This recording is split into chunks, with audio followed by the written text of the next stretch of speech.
A search is underway right now in the Philippines for a Vermonter living in the southern part of the country.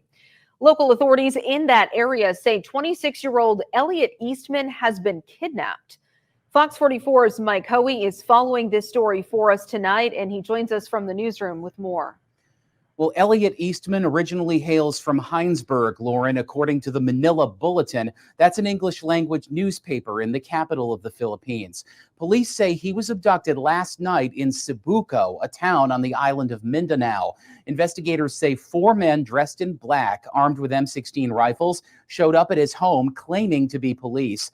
They reportedly took Eastman by force, shot him in the leg when he tried to escape, dragged him into a speedboat, and headed south. Police chased the boat but lost track of it.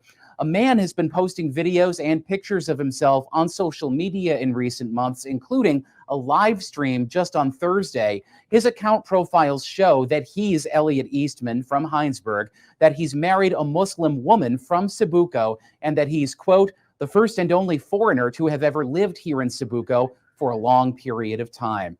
Local officials from the Philippine National Police say, quote, we want to assure the public, particularly the community of Cebuco, that we are doing everything in our power to secure the safe recovery of the victim. Well, the New York Times and New York Post both say the initial report to law enforcement came from Eastman's father-in-law. Meanwhile, officials at the U.S. Embassy in Manila say they're aware of the reports of this incident and are working with local authorities. Incidentally, Lauren, the State Department recommends that Americans not travel to Mindanao, citing a high risk on the island of crime, terrorism, civil unrest, and yes, kidnapping. We'll have to keep an eye out for further updates regarding this story. Philippines was awesome. They were actually one of, personally, my favorite forces to work with. They were just such nice individuals, you know. They might have not been the most equipped. The living conditions weren't the greatest experience, but as far as just attitudes, they had the best attitude about all the forces. The NABSOG guys, the Naval Special Operations in the Philippines, they are everywhere and they are constantly moving because kind of their terrain, which is maritime. This is their environment. So the SEALs are utilized quite often in the Philippines, combating ISIS, combating a lot of terrorist organizations and militia groups within the Philippines, as well as anti-smuggling operations. So, oh, really? ISIS in the Philippines? Oh, yeah. ISIS is low-key, well, I mean, not low-key, high-key. They're everywhere. Oh, wow. Yeah, they're all over Asia, Middle East, Africa even. So, yeah, they stay busy. Do you want the latest information for Philippine expats and expat vloggers? Then you're in the right place. Welcome to this Sunday's edition of Expat News, where I cover the latest stories and events affecting expats and the expat vlogger community in the Philippines. Well, hi, I'm Eric, and welcome to my Island Expats channel. Just as a reminder, these Expat News videos come out first thing Sunday mornings U.S. time. So let's start this week's edition with some recent highlights happening for both expats and expat vloggers in the Philippines.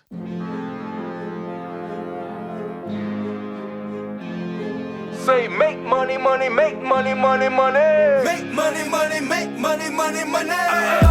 Money makes the world go round. I'm the talk around town. Remy gave me the sound. Fat pockets. I need that Skrilla on the Rilla. Fat pockets. I need that Skrilla on the Rilla.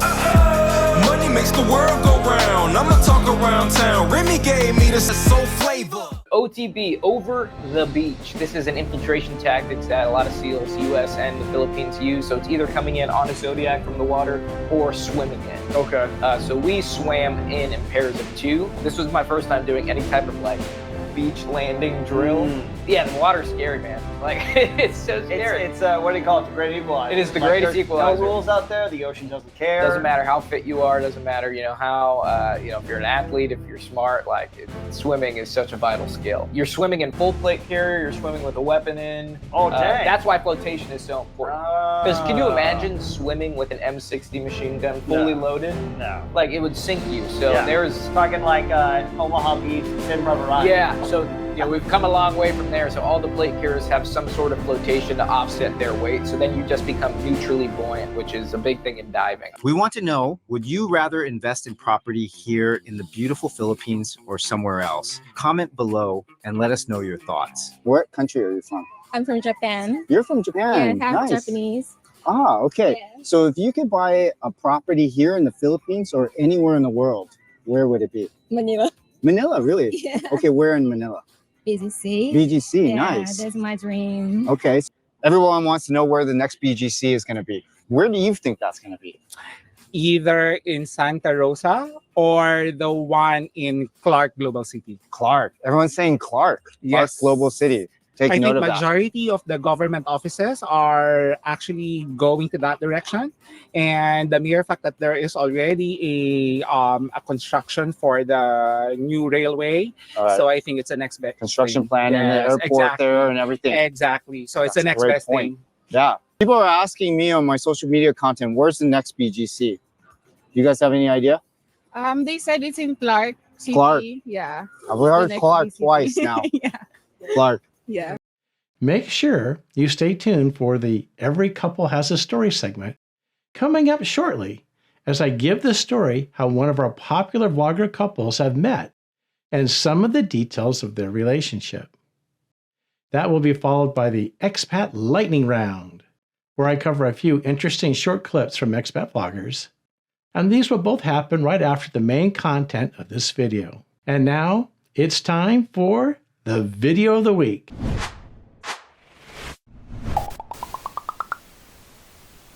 This is where I give you a summarized version of one of the best videos I came across in the entire week. So let's take a look. Now, there are obstacles, and many of you will run into the organized crime scam, the short con, and the long con. There's a good chance you'll run into the first two, and there's, a small chance you'll run into the last one as well. If you are unlucky enough, if your number came up that you're the one who ran into a scammer or a con artist, don't quit. Go back to the starting gate, start over. Even if you've already met a Filipina, you want to pay attention to this video. It's not just about how to meet a Filipina, it's how to determine if you've met the right Filipina. So if you were a consulting client and you said, Rob, I'm about to go online, how would you recommend I proceed? This is what we're going to do. We're going to have some basic rules, okay? The first rule is the golden rule. Send no gold. That's it. Never, ever, ever, ever send money. Now, there's rare exceptions to that rule. Occasionally, you might have to send some load for a woman's phone. You're going to go to DING, D as in dog, DING.com, and you're going to load $3, $4 onto that phone until she can video chat for 15 minutes. That's it. Rule number 2, no video chat. You get 24 hours to get your BS taken care of. You're going to get 24 hours to resolve your BS, video chat. And if you can't, you block that person. Just write, that person is not to be trusted. As Chrissy says, you signed up for a dating site. You're not prepared to video chat. You can't go to the mall. You can't go out to the public park if you're an OFW and borrow a phone on Sunday afternoon. Not really feasible. So people who don't video chat are most often affiliated with organized crime. In the last 6 months, the Philippine authorities have shut down 2 POGOs, they're called. These are call centers with 800, both of these call centers had 600 to 800 employees, crypto scams and organized crime romance scams. Many of these employees are Chinese nationals. The majority who were arrested were Chinese nationals working in slave labor conditions. They don't want to video chat. They have excuses. So the organized crime scam is typically going to try not to video chat, or they'll have a 30-second video chat. The quality of the line will be bad. It's sort of an artificial intelligence video segment. You could have a man talking and it will show a woman on the screen. So that's the biggest tell that you're in an organized crime scam. They won't video chat you. Instead of waiting 15 days to ask for a few $100s, they're going to ask rather quickly. And quite often the women don't even look Filipino. They can look Eastern European. And the whole and if you hear a lot of voices in the background, or you see the woman is in a nice apartment, or it looks like an office she's talking from, or you see drywall instead of a province house, these are early indications you're talking to somebody who works and is locked up in a call center for organized crime. So always video chat. And a word about video chat. Filipinas give amazing first video chat. If you get a video chat with a Filipina and it's 30 minutes and it's super pleasant and you get off the phone thinking, wow, this girl really likes me. No, you can tell nothing after the first video chat. Only after the second, third, fourth video chat should you start to reorder your priorities. Who's in the 1 spot, who's in the 2 spot. If you're fortunate enough to have avoided the organized crime scams, then we're going to go ahead and talk about the short con and the long con. But before we do, I recommend as follows. If you sign up for one of the larger sites, such as Filipino Cupid, Pina Love, Christian Filipina, Dating in Asia, you will get 200 to 400 incoming messages in the first week to 2 weeks. I recommend you don't open those. And when you sign up to these dating sites, you are going to get 200 to 300 scammers that reach out to you. If you were in the scamming business looking for green, inexperienced Western men who couldn't control their algorithm, and couldn't control the urge to reach into their wallet, where would you look for them? Well, you would look for new. And that's what they're doing. They're looking for you, and you're new and you don't have any experience, and that's just what they want. Now, if you were to throw away all 300 of those touches that come your way, yes, you will throw away 3, 5, 6 babies with the bathwater. I had a client in my house 2 weeks ago. He met an OFW on one of these dating sites, and she wrote him. And if he had listened to my advice, he probably wouldn't have met her. Now, the exception to the rule would be if she's 35 to maybe 45 and she's an OFW, possibly she would be bold enough to reach out and write you. Her experience has taken her out of the country, and she realizes she's trying to date while not in the Philippines. She has to be a little more aggressive. But as a rule, you will be far better off to not open those emails. They're going to be 95% the types of women you don't want to meet. What we want to do to meet a woman online is we want to look for women who have been online in the last 7 days and they have 3 or more photos. Now you can sort by online and it'll show you like the 50, or you can sort by age and online. There's a few other filters you can do, but you're going to see all the women who are currently online. Okay. But then you'll see, once those, you scroll through those, you'll see who was online today and then who was online in the last 2 days. And then it'll sort by last online.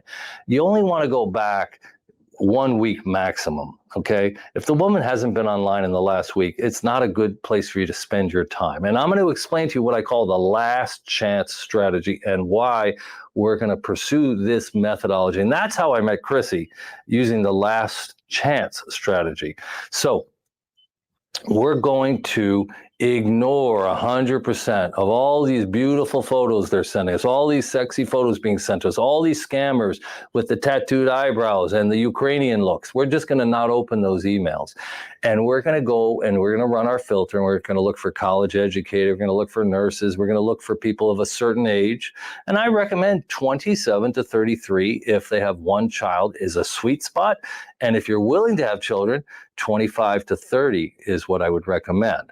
Now, I don't recommend looking for under 25. I just feel like their brains are not fully developed. And you might find somebody really special who's just graduating college in the lower 20s, and they would be worth pursuing, but that's up to you. My suggestion is you find somebody who's just in that upper 20s range is a really good place to look. We're going to write personalized paragraphs. Hi, Chrissy. I see that you're a certified teacher. That took a lot of initiative. You have a really nice smile, beautiful eyes. You seem like somebody I'd like to get to know more about. Maybe you ask the last thing, ask a question that can't be answered with yes or no. Do you have a large family? Do you have many brothers and sisters? How big is your family? Could be the last thing. I hope you'll write me back. I'd like to know more about you. That's it. It's tempting to just look at new. One of the problems with new is there are so many guys searching for new. If you're a woman and you're brand new on the site, you will get inundated. You will get 500 incoming messages, and it's really, really hard. Unless you are really studly and you're super fit and you're the man, you got, everything going for you, I wouldn't really waste my time on new, because it's just too much incoming messages for the women. They can't handle them, and there's a very low percentage chance you're going to get responded to. But you want to send out maybe 50 messages the very first time. Search for women all over the Philippines. Don't limit your search to one geographic area. Now, the chances of you getting a hit on the first 50 are pretty low, but you should aim for 2 or 3 video chats that first week, or 1 or 2 video chats every day. You're trying to video chat these girls. And remember, the worst photo of the 5 is who you're going to see on the video chat. Quite often they'll be in bed with a child next to them.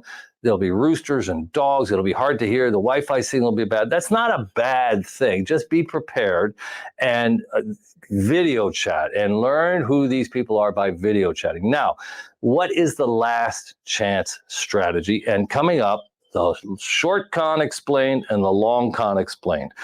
The girls, they're just like you, they go for eye candy too, and they end up zeroing in on what looks like an amazing prize to them. The problem is there are a lot of people who come through the store, come through new, and they grab 6 or 7 or 8 Chrissies. They're married. They only want the women to take off their clothes at night. They're never coming to the Philippines. They can't afford to come to the Philippines. They have a job. They can't even get more than a week of vacation every year.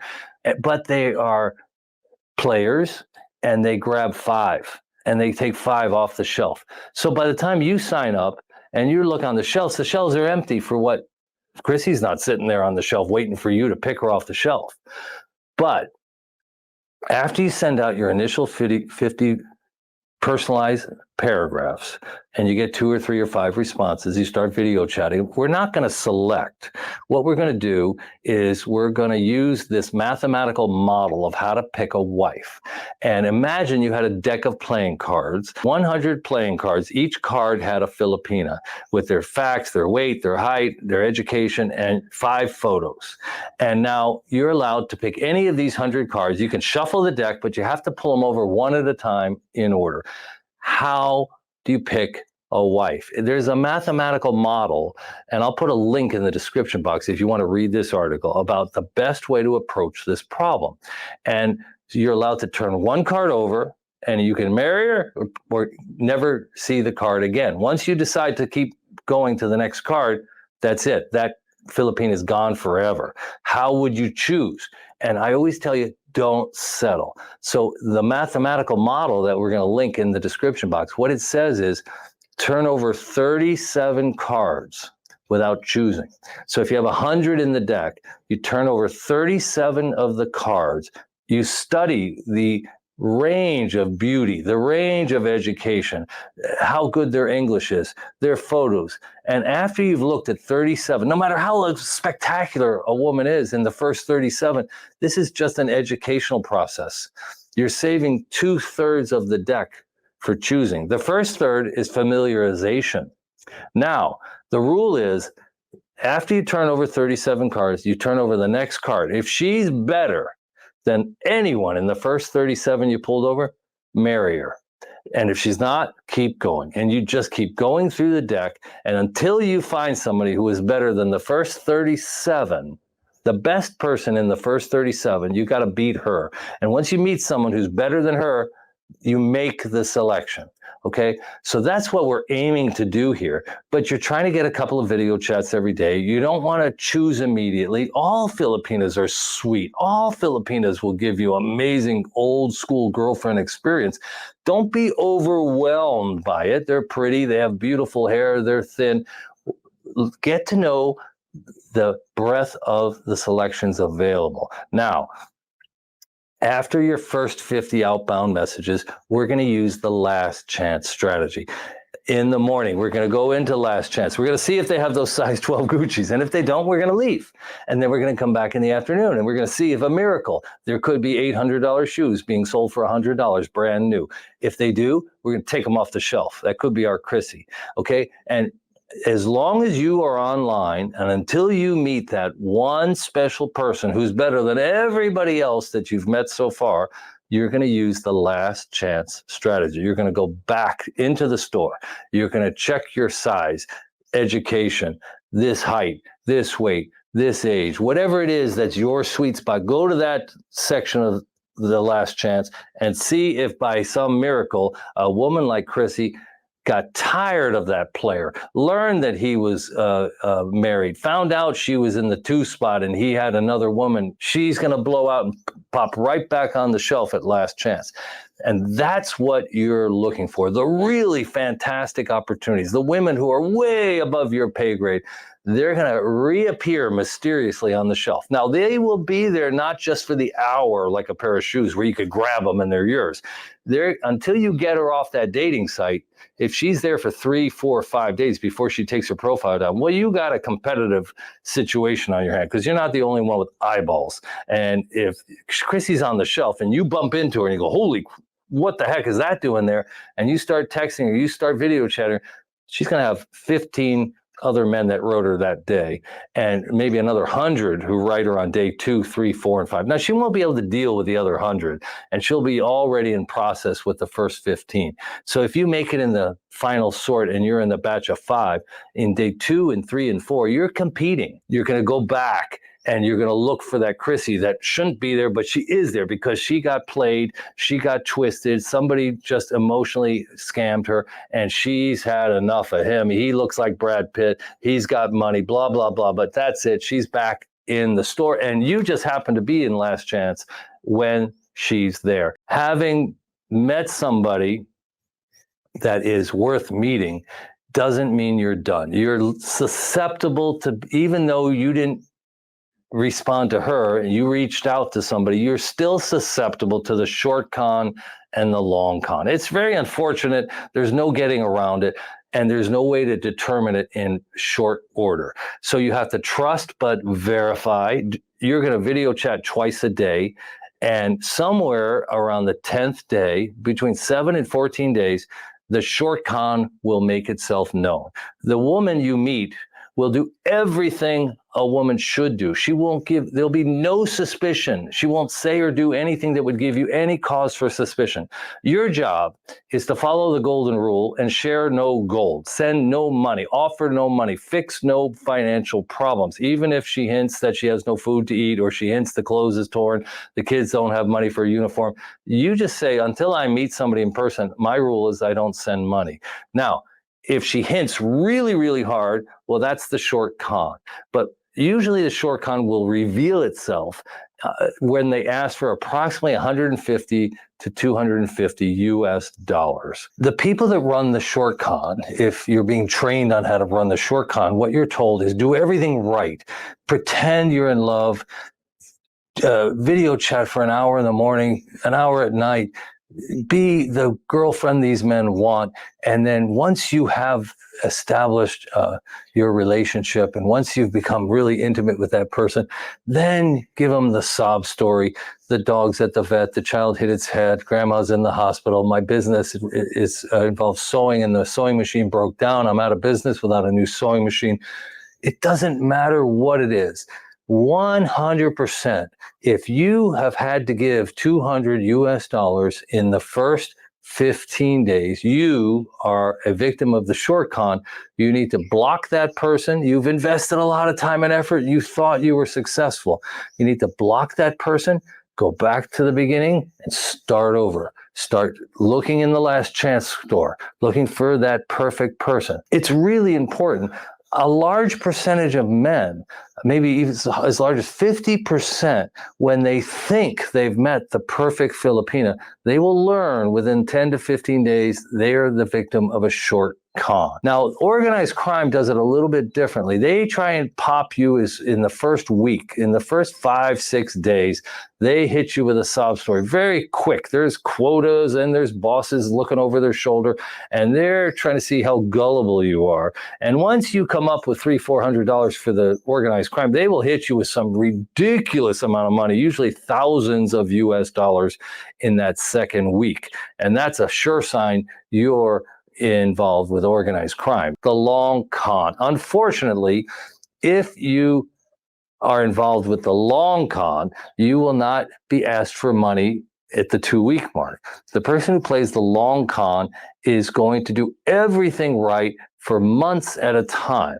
And what will normally happen is somewhere in the 4-week period, 5-week period, they'll start to do a little show and tell for you at night, and they'll video chat you for 40 minutes in the morning and 40 minutes at night with a little playtime. And you will think you are in a long distance relationship. And quite often you see the type of poverty that they're living in, and you think you have a girlfriend and you can't get to the Philippines for many, many months, your annual leave, maybe you only have 2 weeks vacation, and you see the poverty. And to you, a date out, 2 glasses of wine, $200, no big deal. So you start to, without her ever asking, somewhere in the second month, you start sending her $200, 10,000 pesos a month, roughly $180. And you even put her in an apartment. She can get a nice place for 10,000 pesos a month. So you're paying the apartment and you're thinking, okay, you're going to come and visit. Now, the problem is you might be one of 3, 4, or 5 men that she's talking to. And she's hoping you never come visit.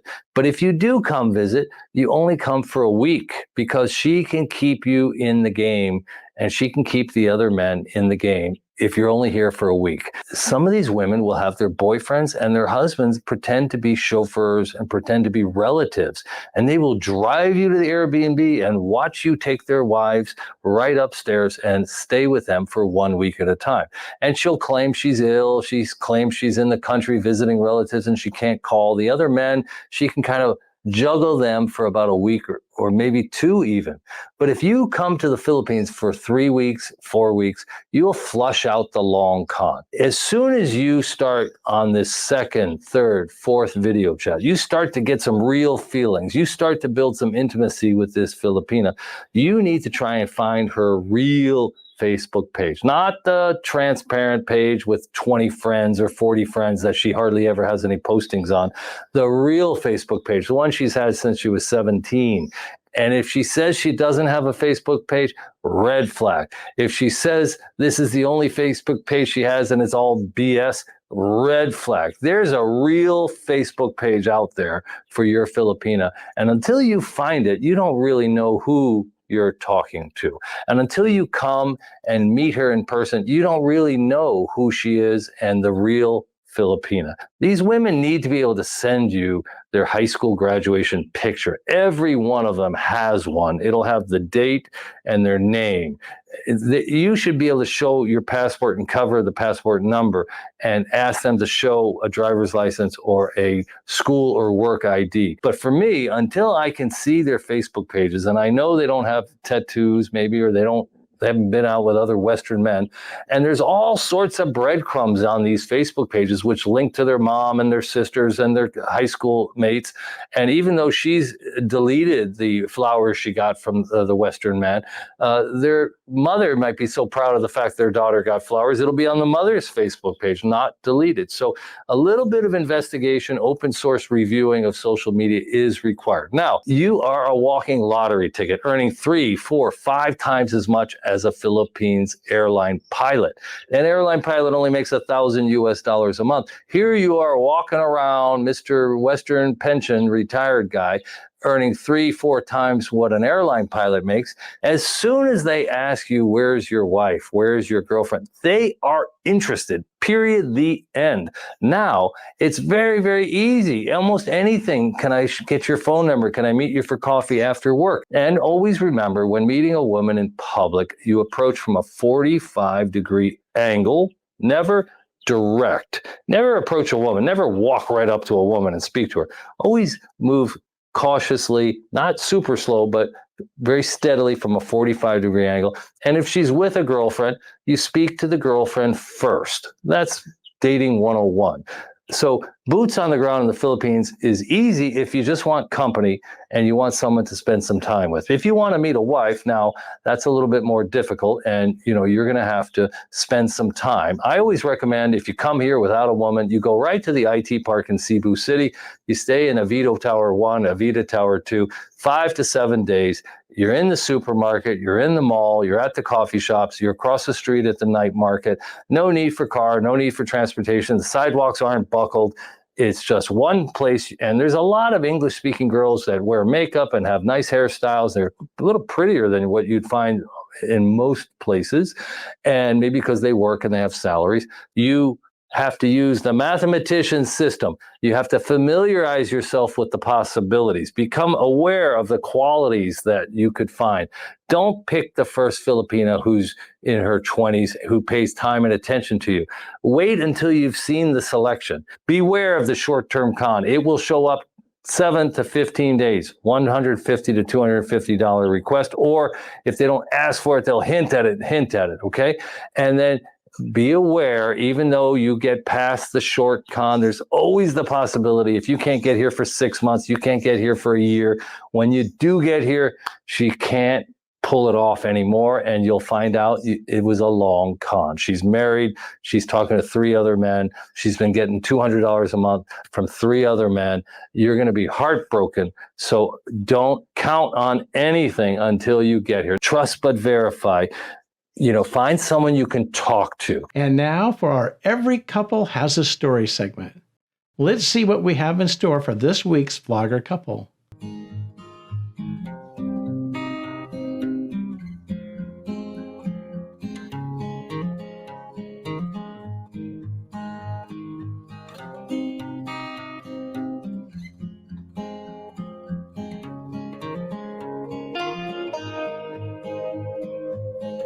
Is she Filipino?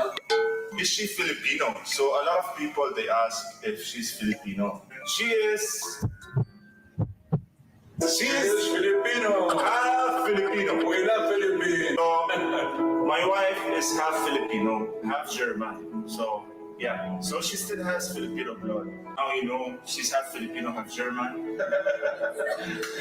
Why are you hiding your wife? What? So first of all, I'm not hiding my wife. I'm not showing her. It's different. When you're hiding her, it's different. But when you're not showing her, it's another thing. I'm not showing my wife because that's her wish. That's what she likes. It's not that this is what I want. It's not that this is what I choose for her. That's her personal choice. That's her personal opinion, and that's why she didn't want to be, shown on my vlog, because she still wanted to live her normal life. So the point is, I'm not hiding my wife. How long we've been together? So long. How long? I can't even count anymore. 9 years. So Yeah. cheers for the 9 years. Cheers for the 9 years. It's Yeah. very sweet iced tea.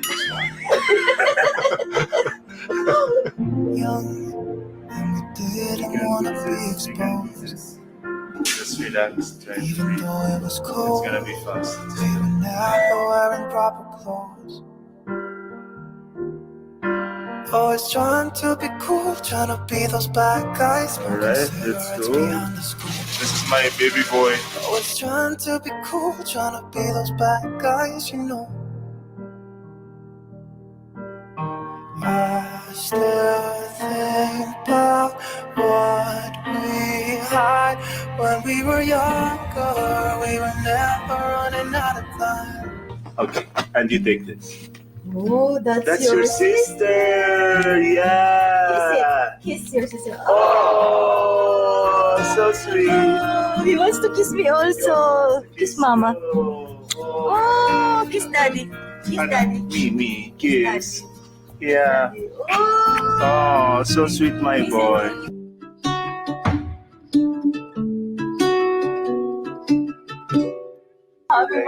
Happy Valentine's, babe. Yeah. Thank you so much. Milado is not here. This we have our baby with us. I have surprise for you. Thank you for this. Red horse.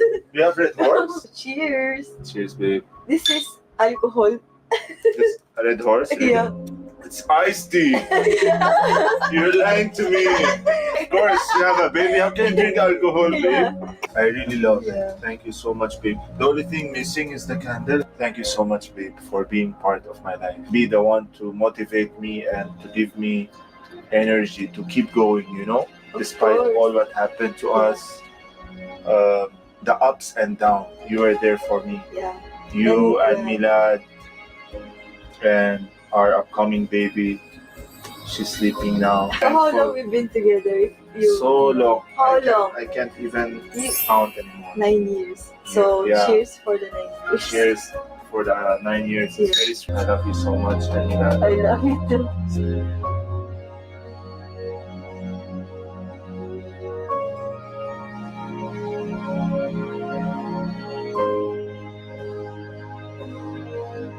Let's finish up this week with the Expat Lightning Round.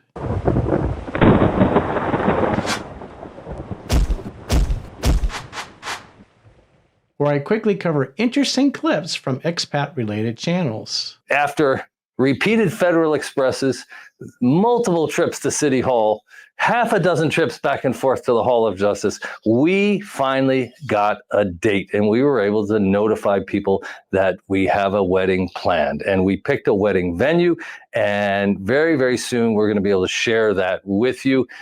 Before the end of October 2024, we will hopefully be married. Why the hell would anyone ever want to go to the Philippines, right?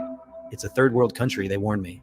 A tropical hellscape where the Wi-Fi barely works and the power's about as reliable as your ex. And don't forget, they're just waiting to suck your wallet dry and leave you like an ATM with an out of order sign slapped on your forehead. At least that's what they told me. You know them. Friends, family, the occasional random stranger with an opinion they've clearly never been asked for. They all just wanted what's best for me, right? Of course they did. Because nothing screams good advice like someone who's never set foot outside of their suburban safety net. I've been here in the Philippines for over a year now, and so far, I hate to break it to you, but I haven't been scammed, swindled, or sold into sex slavery. Not even once. What a letdown, right? A guy comes to a supposed third world country and expects to get taken for a ride. But nope, just good vibes and sunshine. All I have to report is an endless stream of fun, polite locals, and a city that feels like it jumped straight out of a cyberpunk daydream.